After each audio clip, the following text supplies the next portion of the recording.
بسم اللہ الرحمن الرحیم۔ السلام علیکم۔ جب سے یہ کانٹریکٹ کا نیا سسٹم آیا ہے تو بہت زیادہ لوگ پریشان ہیں۔ کوئی کانٹریکٹ ختم کرنا چاہتا ہے، کوئی اس بارے میں کنفیوز ہے کہ اس کی کمپنی جب حروب نہیں لگا سکتی ہے تو اس کا کانٹریکٹ وہ ٹرمینیٹ کرے گی۔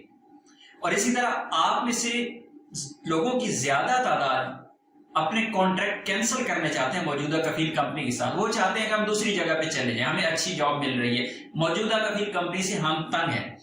تو کانٹریکٹ ٹرمینیشن کا جو لیبر لا ہے وہ کیا کہتا ہے؟ وہ کون سی شرائط ہیں جس کی بیس پہ آپ اپنا کانٹریکٹ کفیل کمپنی سے کینسل کر سکتے ہیں؟ یہ آپ کو رائٹ دیا گیا ہے۔ اسی طرح آپ کی کفیل کمپنی کے پاس بھی رائٹ ہے کہ وہ آپ کا ٹرمینیٹ کر سکتے ہیں کانٹریکٹ، لیکن شرائط لاگو ہیں۔ وہ کون سی شرائط ہیں؟ اسی طرح ایک اور بہت ہی اہم چیز ہے کہ اگر آپ کانٹریکٹ کینسل کر دیتے ہیں کمپنی کے ساتھ تو آپ کے جو اینڈ بینیفٹس ہوں گے، جو آپ کا کمپنی کے پاس فائنل حساب ہوگا، اس کا کیا ہوگا؟ یہاں پہ بھی دو رولز اپلائی ہوتے ہیں۔ اگر آپ کانٹریکٹ اپنا کینسل کرتے ہیں تو رول کچھ اور اپلائی ہوتا ہے، لیکن اگر آپ کو کمپنی ٹرمینیٹ کر دیتی ہے تو اس پر رول کچھ اور اپلائی ہوتا ہے۔ تو یہاں پر آج ہم ڈسکس کرنے والے ہیں سعودی لیبر لا کا آرٹیکل نمبر 80، 81 اور 88۔ یہاں پر تینوں میں یہی چیز ڈسکس کی گئی ہے۔ تو سٹارٹ کرتے ہیں۔ سب سے پہلے ہم آرٹیکل نمبر 80 کے۔ آرٹیکل 80 جو ہے وہ ہے کمپنی کے لیے، کفیل کے لیے، کہ وہ اگر آپ کا کانٹریکٹ ٹرمینیٹ کر سکتے ہیں، آپ کا عقد ختم کر سکتے ہیں، تو کون کون سی وجوہات ہیں جن کی بنیاد پہ وہ آپ کا کانٹریکٹ کینسل کر سکتے ہیں۔ یاد رکھیے گا، ایک اور بھی بہت اہم چیز میں سٹارٹ میں ہی بتاتا چلوں کہ اگر آپ کی کمپنی کانٹریکٹ آپ کا کینسل کر دیتی ہے یا پھر آپ اپنا کانٹریکٹ کفیل کمپنی کے ساتھ کینسل کرتے ہیں، اگر شرائط لاگو نہیں ہوتی تو آپ کینسل تو کر سکتے ہیں، لیکن دوسری پارٹی کے پاس اس کے خلاف اپیل کرنا بھی حق ہے۔ ایسا نہیں ہے کہ کمپنی کفیل نے آپ کا کانٹریکٹ ختم کر دیا، آپ کی جاب ختم ہو گئی اور آپ کچھ نہیں کر سکتے، ایسا نہیں ہے۔ آپ کے پاس اس کے خلاف اپیل کرنے کا ایک چانس باقی رہتا ہے۔ تو چلیے سٹارٹ کر لیتے ہیں۔ آرٹیکل نمبر 80 کے تحت آپ کی کمپنی، اگر آپ نے بدتمیزی کی کسی کے ساتھ، سٹاف میں سے آپ نے جھگڑا کیا، مار کٹائی کی، ایسی صورت میں وداؤٹ اینی نوٹس آپ کی کمپنی آپ کو اسی وقت فارغ کر سکتی ہے، آپ کا کانٹریکٹ اسی وقت کینسل کر سکتی ہے۔ یہ کمپنی کے پاس رائٹ ہے، پہلی چیز۔ اچھا، یہاں پر میں نے پہلے بھی آپ سے ذکر کیا ہے کہ آپ کے پاس اپیل کرنے کا حق رہتا ہے۔ مار کٹائی، جھگڑا، بدتمیزی، گالی گلوچ اگر آپ کرتے ہیں، اس کے پیچھے بھی تو کوئی ریزن ہوگی۔ ظاہر ہے سامنے والے بندے نے آپ کے ساتھ کوئی ایسا کیا ہوگا تو آپ کر رہے ہیں، تو آپ کے پاس بھی رائٹ رہتا ہے کہ آپ اس کے خلاف جائیں گے کہ اس بندے کی غلطی ہے، اس پر یہ ہوا ہے، تو آپ اس کے خلاف اپیل اپنی کر سکتے ہیں، یہ آپ کے پاس رائٹ ہے۔ دوسرا ہے، آپ کا کام ہے، مثلا آپ ایک الیکٹریشین ہیں، آپ اپنے کام میں فیل ہو گئے ہیں، آپ اپنا کام صحیح طریقے سے نہیں کر پا رہے، آپ کو اپنے کام پہ اس طرح کا عبور حاصل نہیں ہے، لیکن شرط یہ ہے کہ آپ جس کام کے لیے ہائر کیے گئے ہیں اور آپ کے اقامہ پہ جو پروفیشن لکھا گیا ہے آپ اس کے پابند ہیں، اگر آپ وہ کام صحیح طریقے سے نہیں کر پا رہے تو وداؤٹ اینی نوٹس آپ کی کمپنی آپ کا کانٹریکٹ کینسل کر سکتی ہے۔ اس کے بعد ہے کانٹریکٹ کی خلاف ورزی۔ اب جو چیزیں کانٹریکٹ کے اندر لکھی ہوئی ہے نا، آپ نے ان پہ چلنا ہے۔ مثلا آپ کے کانٹریکٹ میں لکھا ہوا ہے کہ آپ کی جو ڈیوٹی ہے وہ 4 گھنٹے کر کے لی جائے گی آپ سے، یا پھر آپ کے کانٹریکٹ میں یہ لکھا ہوا ہے کہ کمپنی کی مرضی ہے کہ آپ کو کہاں پہ کس پروجیکٹ کے لیے وہ جس وقت ضرورت پڑے وہ آپ کو بھیج سکتے ہیں۔ ایک کمپنی ہے وہ ریاض کی ہے، تو ریاض میں ضروری نہیں ہے کہ وہ آپ کو ریاض کے لیے ہی رکھیں گے۔ اگر لکھ دیا گیا ہے کہ ریاض کے فلاں پروجیکٹ کے لیے ہائر کیا جا رہا ہے آپ کو، پھر تو ٹھیک ہے، لیکن اگر کمپنی یہ کہے گی کہ ہم آپ کو کسی دوسرے پروجیکٹ میں جدہ کے لیے بھیج رہے ہیں اور آپ انکار کر دیتے ہیں، لیکن آپ کے کانٹریکٹ میں چیز لکھی ہوئی ہے آپ نہیں کر رہے، ایسی صورت میں آپ کی کمپنی آپ کا کانٹریکٹ ٹرمینیٹ کر سکتا ہے۔ ان کے پاس یہ رائٹ موجود ہے اور لیبر لا اس چیز کی ان کو اجازت دیتا ہے۔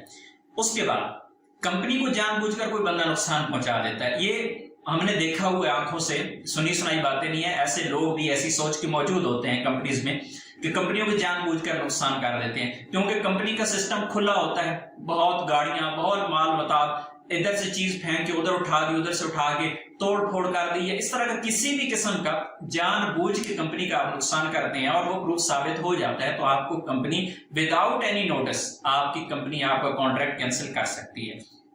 اس کے بعد ہے جیل سازی سے اپنی جاب تبدیل کرنا، یہ بہت ہی اہم چیز ہے اور تمام غیر ملکیوں کے لیے آج کی اس ویڈیو کا جو مین پوائنٹ ہے شاید یہی ہو سکتا ہے کہ آپ اپنی مرضی سے جاب چینج کرنا چاہتے ہیں. اب میں سے بہت زیادہ لوگ یہی چاہتے ہیں کہ ہم اپنی جاب چینج کر لیں, ہم دوسری جگہ پہ چلے جائیں, ہماری کفیل کمپنی کوئی بھی نہ پوچھے, اور لوگ باہر سے اپنے نقل کفالہ کروانے کی کوشش کرتے ہیں. جبکہ آپ کا کانٹریکٹ کمپنی کے ساتھ ہے, کانٹریکٹ ویلڈ ہے, تو آپ نے کانٹریکٹ کمپلیٹ کرنا ہے. میرے پاس اسی طرح کے زیادہ سوالات آتے ہیں, زیادہ لوگ یہی پوچھتے ہیں بھائی میں کانٹریکٹ چینج کرنا چاہتا ہوں, میں نقل کفالہ کرنا چاہتا ہوں, میں دوسری کمپنی کے پاس جانا چاہ رہا ہوں, میں یہاں پہ نہیں رہنا چاہ رہا, جبکہ میرا کانٹریکٹ 2 سال کا ہے, مجھے آئے ہوئے یہاں پہ 1.5 سال ہوا ہے. تو بھائی یہ نہیں کر سکتے. اگر اس دوران آپ نے کسی اور طریقے سے آپ نے جیل سازی کی کوشش کی, دوسری جگہ پہ نقل کفالہ کروانے کی کوشش کی, جبکہ آپ کا کانٹریکٹ ویلڈ ہے, اگر ان کو پتہ چل جاتا ہے وہ آپ کا کانٹریکٹ ٹرمینیٹ کر سکتے ہیں without any reason, without any notice. آپ کا کانٹریکٹ وہ کینسل کر سکتے ہیں, اور لیبر لا اس چیز کا ان کو حق دیتا ہے. اس کے بعد ہے 6 نمبر پہ آپ کا جو پروبیشن پیریڈ ہے, آپ کا تجرباتی پیریڈ, یعنی 3 مہینے جب آپ کے سٹارٹ کے ہوتے ہیں کمپنی کے ساتھ, تو وہ تجرباتی پیریڈ ہوتا ہے. کمپنی چاہے تو آپ کو ٹرمینیٹ کر دے, ان کو آپ کا کام پسند نہیں آیا یا کوئی بھی وجہ, کوئی ایسی ریزن بغیر بتائے آپ کو وہ آپ سے فارغ کر سکتے ہیں. یہ ہوتا ہے آپ کا پروبیشن پیریڈ 3 مہینے کا سٹارٹ والا. اسی طرح 7ویں نمبر پہ آ جاتا ہے آپ کام سے غیر حاضر ہو گئے ہیں. اب کام سے غیر حاضری کا مطلب یہ نہیں ہے کہ آپ چھٹی لے کے کہیں پہ چلے گئے ہیں, آپ بیمار ہیں, آپ کو بیڈ ریسٹ دے دی گئی ہے, ایسا نہیں ہے. اس میں ایک لمٹ رکھی گئی ہے کہ 1 سال میں اگر آپ 20 دن غیر حاضر رہتے ہیں, 20 چھٹیاں کرتے ہیں, اور بغیر کسی اتھینٹک ریزن کے, کوئی وجہ نہیں ہے, نہ تو آپ بیمار ہیں, نہ آپ نے کوئی کمپنی سے چھٹی لی ہے, نہ کوئی اور وجہ ہے, آپ کا جب دل کرتا ہے, ہوتا ہے نا ایسے سو جاتے ہیں یار تھکے ہوئے آج نہیں جاتے, ایسے بھائی میں نے دیکھے ہیں جو اپنے ملک سے تو آتے ہیں مزدوری کرنے کے لیے, اور یہاں پہ آ کے نا ان کو کبھی گرمی لگتی ہے, کبھی ٹھنڈ لگتی ہے, کبھی کام مشکل لگتا ہے, تو کہتے ہیں سو جاتے ہیں یار. تو اس طرح کے مسائل ہوتے ہیں. تو پھر کیا ہوتا ہے کہ کمپنی کا نقصان ہوتا ہے. آپ چھٹیاں کرتے ہیں, بار بار چھٹیاں کرتے ہیں, 1 سال میں اگر آپ نے 20 چھٹیاں کر دی اور وداؤٹ اینی اتھینٹک ریزن آپ کا جو کانٹریکٹ ہے وہ ٹرمینیٹ کیا جا سکتا ہے. کمپنی کبھی آپ کا کانٹریکٹ ٹرمینیٹ کر سکتے ہیں. اسی طرح اگر آپ 10 دن لگاتار اپنا جو چھٹی ہے وہ گزارتے ہیں, آپ کہیں چلے جاتے ہیں بغیر بتائے, یا آپ روم میں بیٹھ جاتے ہیں, اور اکثر اوقات ایسا ہوتا ہے کہ لوگ کمپنی کے ساتھ, کفیل کے ساتھ ضد کر کے بیٹھے ہوتے ہیں, بھائی میں نے اس پروجیکٹ پہ کام نہیں کرنا, میں نے اس پہ جانا ہے, میں نے یہاں پہ رہنا ہے, میں نے دوسرے پہ نہیں جانا, میری سیلری بڑھا دیں نہیں تو میں کام نہیں کروں گا. یعنی کوئی نہ کوئی ریزن دے کے کہ نہیں جی میں نے کام نہیں کرنا. اگر تو آپ 10 دن لگاتار غیر حاضر ہیں, آپ اپنی ڈیوٹی نہیں کر رہے, جبکہ کانٹریکٹ میں تو آپ کی سیلری فکس کر دی گئی ہے, کانٹریکٹ تو آلریڈی آپ کر چکے ہیں, ابھی تو آپ ڈیمانڈ ہی نہیں کر سکتے. ایکسٹینڈیبل جو کانٹریکٹس ہوتے ہیں پھر آپ کو خود دھیان رکھنا پڑتا ہے کہ میرا کانٹریکٹ ختم ہو رہا ہے, نیا کانٹریکٹ میں تب سٹارٹ کروں گا اگر میری کمپنی کفیل میری جو سیلری ہے بڑھائیں گے یا میری ڈیمانڈ پوری کریں گے تو ٹھیک ہے, نہیں تو نئے کانٹریکٹ میں لکھوائیں گے آپ کہ میں آپ کے ساتھ چلوں گا, لیکن شرط یہ ہے نیا کانٹریکٹ میرے ساتھ کیا جائے اور اس پہ یہ چیزیں لکھی جائیں, یہ چیزیں میں نے لینی ہے. نہیں تو اگر دوران کانٹریکٹ آپ ایسی چیزیں کریں گے تو پھر آپ کا ہی نقصان ہوگا. اگر آپ 10 دن وداؤٹ اینی ریزن آپ بیٹھ گئے ہیں یا کہیں چلے گئے ہیں, آپ کی کمپنی آپ کا کانٹریکٹ ٹرمینیٹ کر سکتی ہے. یہاں پہ ایک حروف کا بہت بڑا ہتھیار تھا کفیلوں کے پاس, کمپنی کے پاس, جس نے اونچا بھی بول دیا اس کو بھی فارغ کر دیا, جانے دو اس کا حروف لگا دو. تو وہ الحمدللہ حروف کا سسٹم جو ہے وہ اناؤنس ہو چکا ہے, آہستہ آہستہ انشاءاللہ اس پر فلی جو ہے عمل درآمد شروع ہو جائے گا. اب سے بھی ہو چکا ہے, عمل درآمد سٹارٹ ہو چکا ہے, اور انشاءاللہ آنے والے وقت میں مزید فائدہ ہو جائے گا. بہرحال اگر آپ 10 دن لگاتار ایسا کرتے ہیں, ڈیوٹی پہ نہیں جاتے, تو ایسی صورت میں آپ کی کمپنی آپ کا کانٹریکٹ ٹرمینیٹ کر سکتے ہیں. 8ویں نمبر پہ آتا ہے کہ اگر آپ کمپنی سے ذاتی مفاد لینا چاہ رہے ہیں. اب ہوتا کیا ہے, بہت زیادہ لوگوں کے پاس کمپنی کی گاڑیاں ہوتی ہیں, کمپنی نے ان کو کام کے لیے گاڑیاں دے رکھی ہیں, کچھ لوگ اسے لوڈنگ کے لیے یوز دوسری جگہ پہ کر رہے ہیں, کچھ لوگ سواریاں بٹھانے کے لیے یوز اگر کر رہے ہیں. تو ایسی صورت میں یعنی اس کے علاوہ بھی اپنے پرسنل کام کے لیے کہیں کسی دوسرے بندے کو خوش کرنے کے لیے آپ نے اپنی کمپنی کی جانب سے کوئی مشینری بھیج دی, کوئی لیبر بھیج دی کہ چلے جائیں, کمپنی کے بندے ہیں یار جائیں فلاں بندے کا یہ کام کرتے ہیں کیونکہ وہ آپ کا دوست ہے یا کوئی جان پہچان ہے, یا اس سے آپ نے کوئی پیسے لینے ہیں, یا پھر کوئی بھی ایسی ریزن. کمپنی کے کسی بھی مشینری کو استعمال کرنا, کمپنی کے کسی بھی سورس کو ذاتی مفاد کے لیے استعمال کریں اور آپ پکڑے جائیں گے, تو ایسی صورت میں آپ کی کمپنی, آپ کا کفیل وداؤٹ اینی نوٹس آپ کا کانٹریکٹ ٹرمینیٹ کر سکتے ہیں. اس کے بعد لاسٹ پہ آ جاتا ہے 9ویں نمبر پہ, وہ ہے کمپنی کے سیکرٹس.